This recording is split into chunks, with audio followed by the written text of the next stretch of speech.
Human Condition as Seen from the Creativity Perspective, Part 2. The Lion Cub. The second story is about finding our truth, living the destiny of that truth, and having someone who cares sufficiently to create the space to manifest our truth.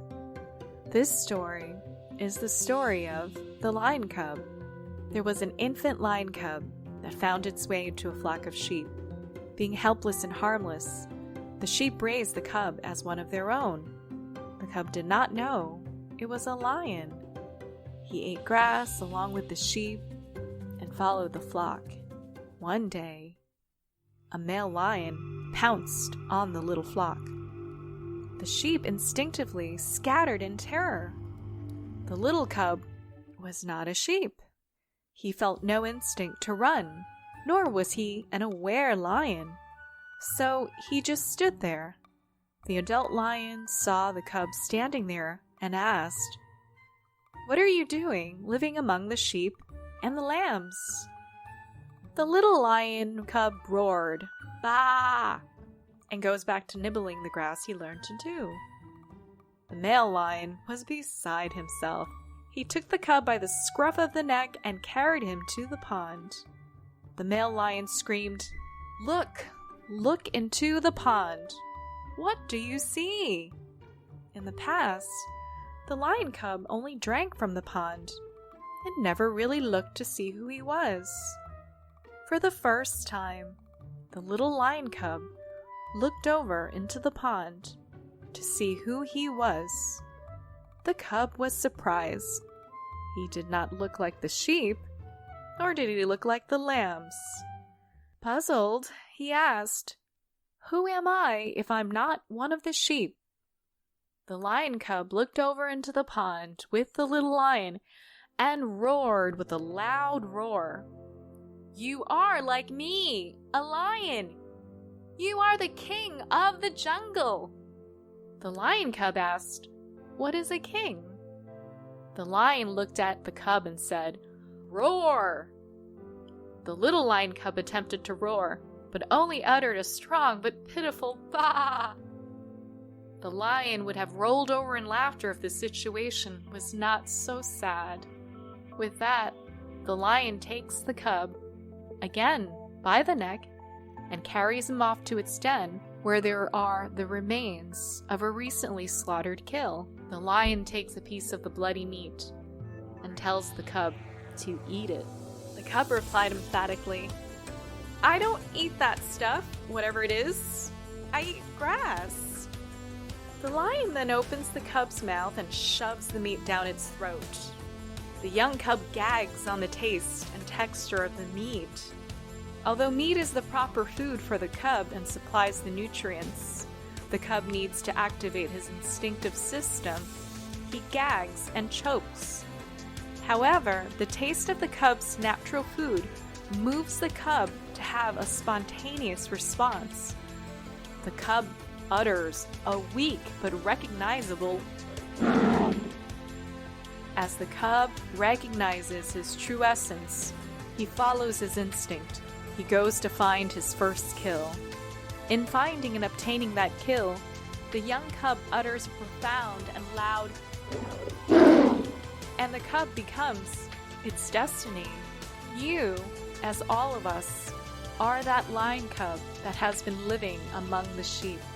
You need to be transformed like the lion cub. You need to transform yourself and your world. To do that, you need to take a deep look at who and what you are to transform who and what you think you are. You need to go to that pool of water that will reflect back to you who and what you really are. You will find that pool of water is within your own being, and you will have to calm the pool to see the reflection. But the calm pool is not stagnant. Rather, it is the calmness that arises in aligning within the flow of energy that is sustaining your being and the source of your creative power. As that lion cub, you will still be in this world, and your body will be the same, but you will have a completely new way of living and being in the world. You'll have a new circle of friends, Some of your old friends may now fear you, for you may destroy them and eat them as a lion would eat a lamb. And you may eat them, for you may still be in their life to transform them. When others see that you can destroy your past identity to claim your destiny and birthright, they will know they too can do the same. But transformation may be too frightening for them. It is the equivalent of being a lamb and being eaten by a lion, who as a cub lived and played in their world. Yet they too are lion cubs if they learn how to take off their masks and clothing of the sheep which they wear. In learning how to access and release your unlimited creativity, you'll need to learn to align and follow the intention for your life. That is what you're here to do. It is analogous to eat meat and not grass as that lion cub. In stepping out as a conscious creator, you taste your first meat of your own creative powers and come to learn and understand what sustains and nourishes your being at its deepest level. You come to learn about those activities in life which really give you life and make you feel alive. Those that nourish your life and allow you to fulfill your inherent destiny, much like the life of a lion cub as a lion, as opposed to being a sheep. You will come to the realization that you do have the ability to create the reality of your choosing by the thoughts and beliefs you carry. You will have to realize you are a creator. You're a creator with the exact same ability as that consciousness which created the world you experience, for in the end, you will find them to be the same. Yet your mind, as you currently understand it and experience it, cannot comprehend how this is possible.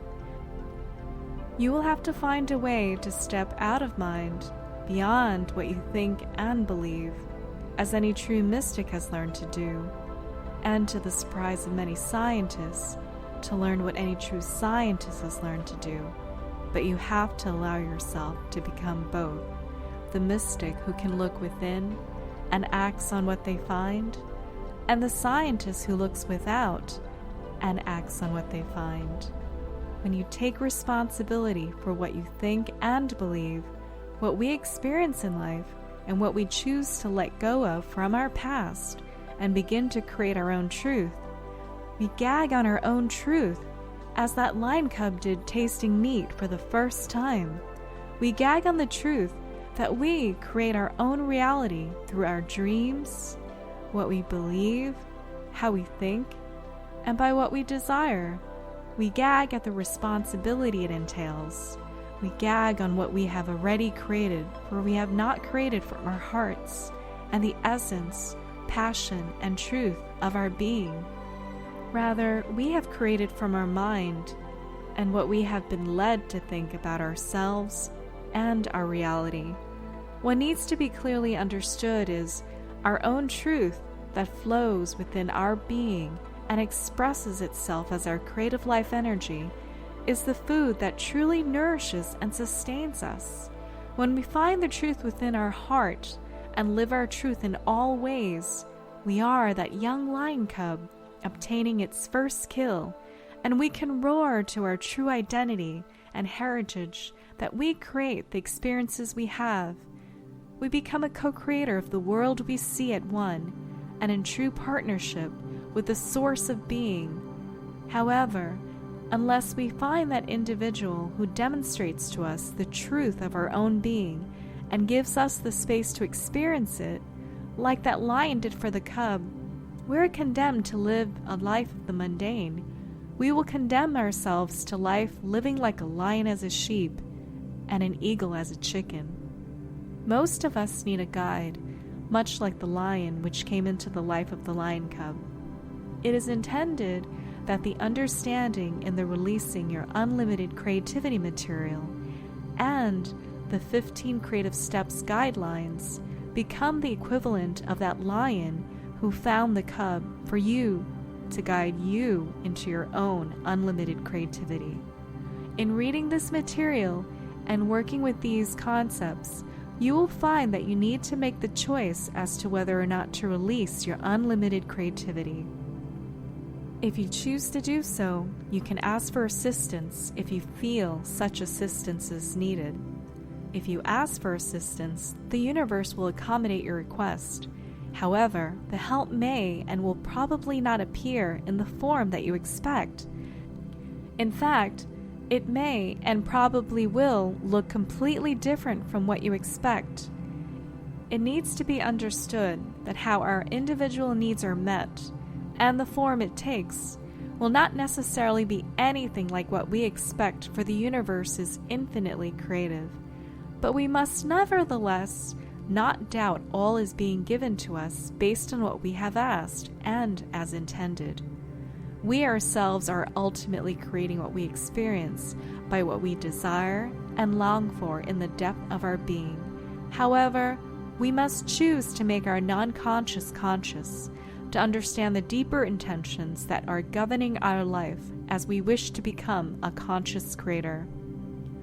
A way to access your unlimited creativity has been provided in the form of 15 Creative Steps guidelines. Using these 15 Creative Steps guidelines and the individual with whom you work these steps acts as that line which will give you the opportunity to exercise your creative powers. How much you explore this creative power and ability is your choice. You're free to choose how little or how much you explore. Another way to access your unlimited creativity is provided through the topic, The Guided Path to Releasing Your Unlimited Creativity, and the subsequent steps. Then, of course, there's a third way. It is to simply ask your intuitive guidance, how do I go about accessing and releasing my unlimited creativity? And then honor the guidance you receive. The recommendation here is to use this third method. Learn to access your intuitive guidance and then use it.